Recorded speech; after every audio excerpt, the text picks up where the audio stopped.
Hi hello नमस्कार, स्वागत आहे तुमचं माझ्या चॅनलवरती. मुक्ता शाळेत गेले, तिचे पप्पासुद्धा गेले कामावरती. मग ते गेल्यानंतर आता दिवसभर माझी कामं चालू असतात. कधी साफसफाई, कधी काय कधी काय. तर आज मी स्टँडवरती जेवढे सर्व शूज होते, चपल्या होत्या, त्या धुवायला काढलेल्या आहेत माझ्या मुक्ताच्या ह्यांच्या. तर त्या ज्या वापरायच्या आहेत त्या बाहेरच धुवून ठेवणार आहे आणि ज्या कुठे यायच्या आहेत त्या धुवून कपाटामध्ये ठेवून देणार आहे. तर सर्व शूज धुवून घेते आधी. कपाट म्हणजे कपडे ठेवायचं कपाट नाही, आपले चप्पलाच ठेवायचं कपाट आहे छोटंसं. त्याच्यामध्ये सर्व चप्पल्या वगैरे, बाहेर जाण्याचे शूज वगैरे सर्व असतात, नवीन चपली. तर त्याच्यामध्ये ठेवून देईल. आणि एक दुसरं लोखंडी स्टँड आहे, ते बाहेर असतं, त्याच्यावरती वापरायचे चपला असतात. तर त्या चपल्या इथे धुवून झाल्या. मग मी बाथरूम धुवून घेतलं. नंतर मग कपडे धुतली. काल शिवजयंती होती, तर शिवजयंतीनिमित्त शाळेत कार्यक्रम होता, म्हणून मुक्ता घागरा घालून गेली होती. तर मग तो मी पूर्ण असं हिऱ्याने भरलेला आहे, मग मशीनमध्ये लावत नाही तो, मग तो हातानेच धुते. मग तो धुवून घेतला. मग लाद्या वगैरे पुसून घेतल्या आणि नंतर मग दुसरी कामं करायला बसले. जेवण वगैरे, स्वयंपाक वगैरे सकाळीच झालेला आहे. त्या दोघांना टिफिन वगैरे केला.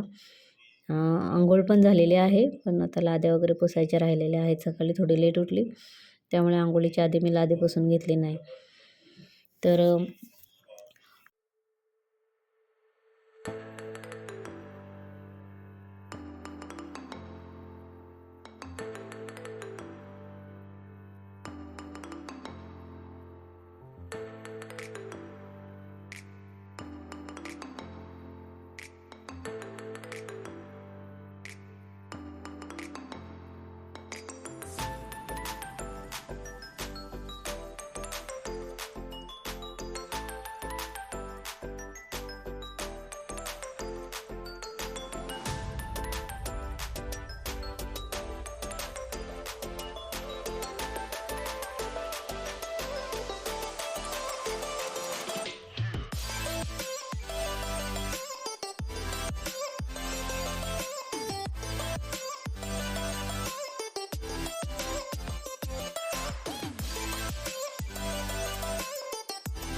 लाद्या पुसून झाल्या. मग पाय पुसण्या वगैरे धुतल्या होत्या.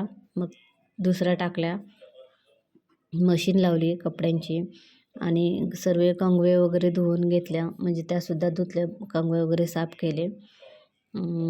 असा महिन्यातून मी करत असते. कंगवे वगैरे साफ असलेलं बरं असतं, छान वाटतं आणि केस विंचरायला पण छान वाटतं. म्हणून मग कंगवे असे मी आठवड्यातून 1-2 वेळेला धुवत असते किंवा महिन्यातून धुवून टाकते, पण धुतेच मी कंगवे. माझे कंगवे असे तुम्हाला कधीच खराब दिसणार नाहीत की त्यांच्यामध्ये असा भरपूर मळ साठला आहे. असा कंगवा माझ्या घरात तुम्हाला एकही दिसणार नाही. सर्व कंगवे एकदम स्वच्छ असतात. मशीन लावली. आता इथे भांडी घासून घेते. भांडी घासल्यानंतर लाडवाचा डब्बा संपला होते, लाडू चिवडा संपला. मग ते डबे घासून घेतले. नंतर मग मी भूक लागली होती, मग खाऊन घेतलं. त्याच्यानंतर मग शिलाई मशीन करायची होती. कपडे शेजारणीचे कपडे आले होते, त्यांना शिलाई मारायची होती. मग मशीनवरती बसले. तर मी असंच मोबाईल बघत होते, तर त्याच्यामध्ये एक चांगला लेख आला होता. असं लिहिलं होतं की कोणीतरी खूप छान सांगितलं आहे, जर नशिबात असेल तर निघून गेलेलं पण परत येईल, पण नशिबात नसेल तर आलेलंही निघून जाईल. त्यामुळे नको त्या अपेक्षा बाळगू नका. जे मिळतंय ते सांभाळायला शिका. असं छान आलं होतं. म्हटलं तुमच्याशी शेअर करावं, म्हणून मग हे तुम्हाला सांगितलं. तर बरोबरच आहे, जे नशिबात आहे त्याच्यातच आनंदी राहा, सुखी राहा. जास्त अपेक्षा नको. दुसऱ्याचं वाईट चिंतून आपलं भरभराट व्हावे असं कधी मी तर नाही कधी करत. जे आहे त्याच्यातच समाधानी राहते. आपलं दिवसभर घरातली कामं करायची, जे आहे त्याच्यात समाधानी राहायचं, एवढंच माझं चालू असतं. तर आता इथे मी मशीनवरती बसलेली आहे. तर व्हिडिओ कसा वाटला तुम्हाला नक्की सांगा.